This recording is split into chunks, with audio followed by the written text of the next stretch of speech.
Just to note, I am taller than Andy too, especially in these shoes. So, well, it was Christmas Eve a few years ago, and I was super excited. I was still living at home, but I was excited because I was expectant that this would be the first year that my 10 and 15-year-old brothers would sleep in on Christmas morning.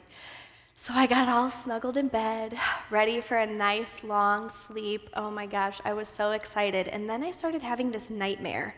Like I was being pounced on and hit, and people were screaming, "Wake up, wake up, wake up!" And so I woke up, and it was reality, not really a nightmare. Oh my gosh, I look up at the clock, it's 5 a.m., and my brothers are pouncing on me. Guys, we have never woken up at 5 a.m. for Christmas, ever. Of course, the one year that I expect to sleep in, they're pouncing on me at 5 a.m. And I'm like, there's no way that we're actually getting up for Christmas right now. No way. Mom and Dad aren't up. Go back to bed. And then who walks in my room? My parents. Both of them are up at 5 a.m. When do my family ever get up at 5 o'clock in the morning? We are not morning people. This is crazy. Has anybody ever had a rude wake-up call like that? That was the rudest wake-up call of my life. If you guys are parents, you know that that happens every single day. Every day that ends in Y, am I right? And maybe you're a student, and after a weekend of some interesting decisions, that Monday morning alarm clock is a pretty rude wake-up call, right? Or maybe you're a dog owner. My parents just got a new dog. It's this yippy little chihuahua. She was waking up at like 3:30 in the morning. Oh my gosh, I'm never having kids. I'm never getting a dog. Never, ever. I just really hate any wake-up call. I hate mornings. Mornings are not my thing. And I was recently asked if I was a morning person or if I was an evening person. So any morning people here? Anybody? I'm going to put my hand down because I'm not you guys. That's great. You guys are awesome. Thanks for waking up in the morning. Any evening people here? Evening people. All right. Now how about my neither people? That's me. Yep, I'm a neither. I don't like mornings, and I like to go to bed pretty early. I'm a 10 to 2 person, so like 10 a.m. to 2 p.m., that's my prime time. Anything outside of that, I need a nap. I'm doing pretty good right now. It's 11:30. You guys are great. This is awesome. So I'm in my prime right now. And you might just be thinking that I'm a lazy millennial because, you know, I'm just in my 20s. She's just lazy. She likes to take naps. And I agree with you. I can be pretty lazy sometimes. I love Netflix. I love staying home in my PJs. It's one of my favorite things to do. And I think we all like to be lazy sometimes, and I don't necessarily think that's a bad thing. I think it can be good to be lazy sometimes. But when our laziness pours into other areas of our life, into our relationships, that's when things can get a little detrimental. That's when things can get a little messy. We can experience tension in our relationships. We can experience boring relationships, even relationships that fall apart.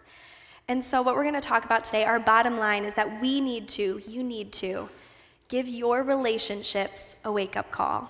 And that's what we're going to be talking about today. So we're going to look to Proverbs 6 to find out more about this. So Proverbs 6:6 says, "Take a lesson from the ants, you lazybones.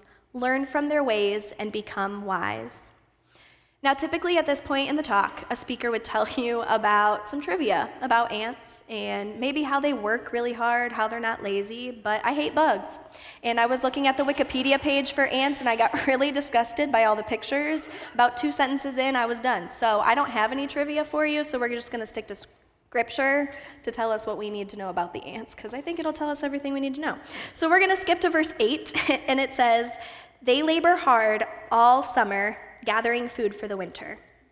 What I love about this is that they work hard all summer to gather food for the winter. Does anybody else love summer? I am loving this weather so much. I love when the sun is out, there's no clouds in the sky. I love cookouts and vacations and the pool. I could go on for hours about how much I love summer. Like, I'm Olaf singing summer all year long. That is me. I love summer. But then there are winters that come, and we live in Ohio, so winters are awful, and they're bitter, they're cold, you're stuck inside. We really just try to survive the winter, am I right? We just try to get through it. We don't really thrive when the winters come.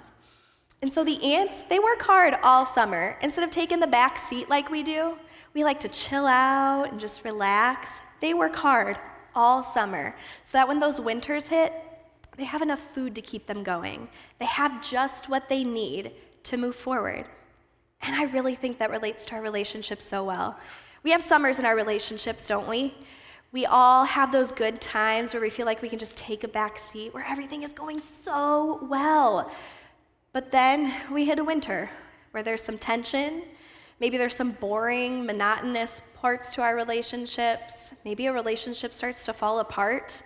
We don't really know what to do because during the summer, we just took a back seat. We just relaxed.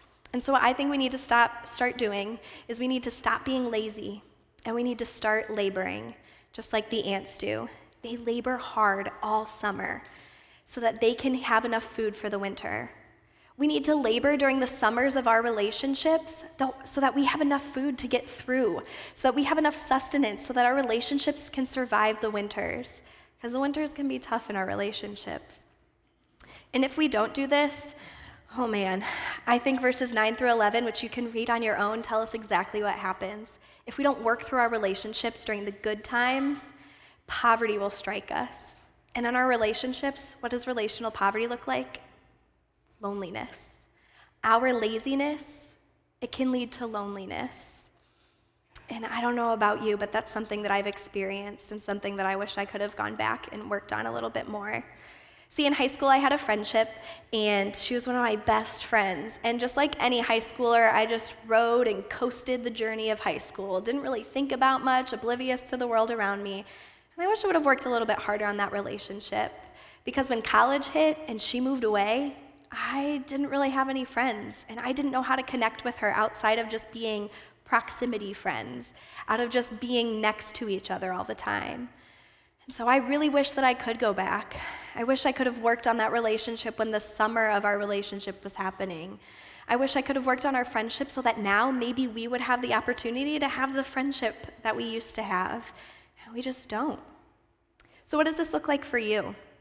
What I love about verse 8 is that it says that this is avoidable, that we don't have to live in loneliness, that we don't have to be lazy. We can do something about our laziness, right? We can put a little work and a little effort into our relationships to avoid the loneliness or the relational poverty. So how can you put a little labor into your relationships this week? For me, I realized when I moved out of my house that I had to put a little extra effort into my relationship with my mom because, like the proximity friends, I didn't live at home anymore. Go figure, I never saw my mom. So we meet every Thursday for about an hour. We just hang out.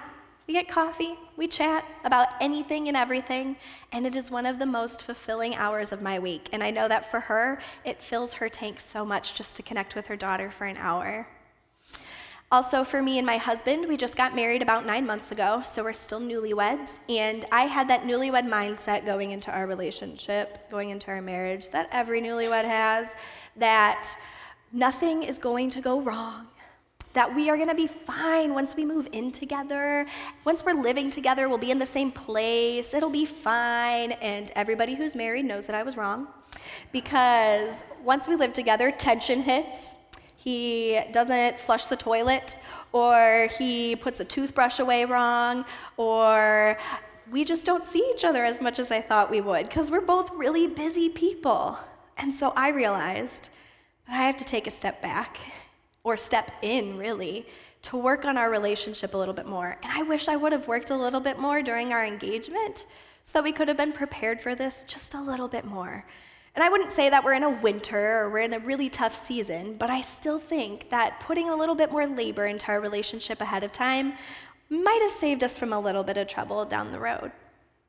So what does this look like for you? Maybe you're a parent, and summer is coming, and summer doesn't really feel like a summer. It feels like winter, because you got your kids all summer long. It's fun for about 2 weeks, and then you're like, okay, I'm done. Send them back. But what can you do this summer to get on their level? What can you do this summer to connect with them? Take some of their own interests and make them yours. Own that relationship. If you're a kid, connect with your parents. I know when you're a teenager or a college student, it is hard, but your parents want to connect with you. They would love just an hour of your time. That's it. That's all you have to do. They would love it. Maybe you're looking back like me and you're realizing, I have relationships that I wish I would have mended, that I wish I would have worked on a little bit more.